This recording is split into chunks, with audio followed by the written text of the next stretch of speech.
Good morning. It's day 18 of our 21 days of prayer and fasting. It's Thursday, January 23rd, and we are in the final days of a reset that the Lord has been performing on us individually and our church.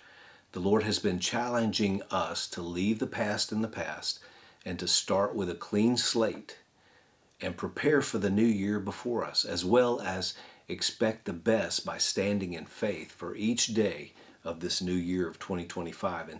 And since God is for us, who could successfully remain our enemy? And since God is on our side, does not that guarantee our victory? It guarantees, because God never fails. He never loses, and He never gives up, and He never gave up on you. People prayed for you, and God desired for you to live in His kingdom forever and be with Him forever. And He never gave up. And He had faith and hope that you would make Jesus the Lord of your life. So aren't you glad that we serve a God that never gives up? I sure am. Today we're going to talk a little bit about expecting the best, like the 3 Hebrew children that were thrown into the fire. You can find this account in Daniel chapter 3. There were 3 Hebrew young men named Shadrach, Meshach, and Abednego who declared their confidence that God would save them from the fiery furnace. They were going to be thrown in the fiery furnace because they failed to bow down to the wicked king Nebuchadnezzar. So listen to what they said before they were thrown into the fiery furnace.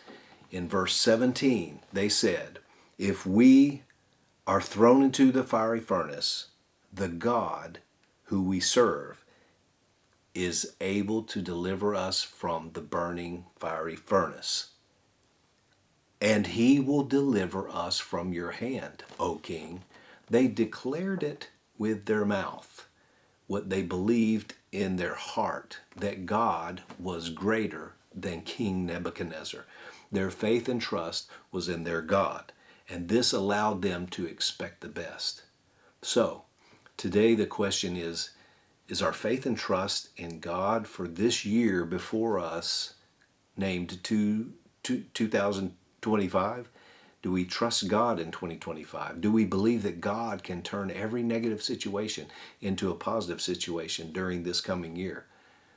There are some of us that will face what looks like a fiery furnace, but God is able to deliver. Do you believe that? Will you declare that? Say that with me. Say this: I believe that my God gives me the victory. I believe that my God delivers me from every fiery furnace.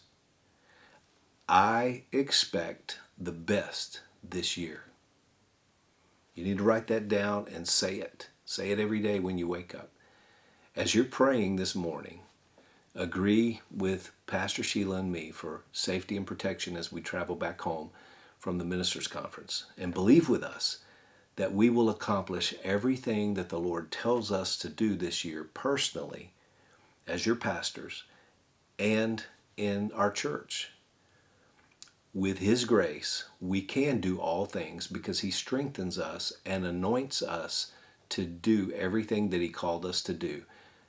To stand strong today in the full armor. We're going to stand strong today in God's full armor. We're going to be bold. We're going to speak God's word. We love you. We believe in you. And this is a day of victory today. Expect the best.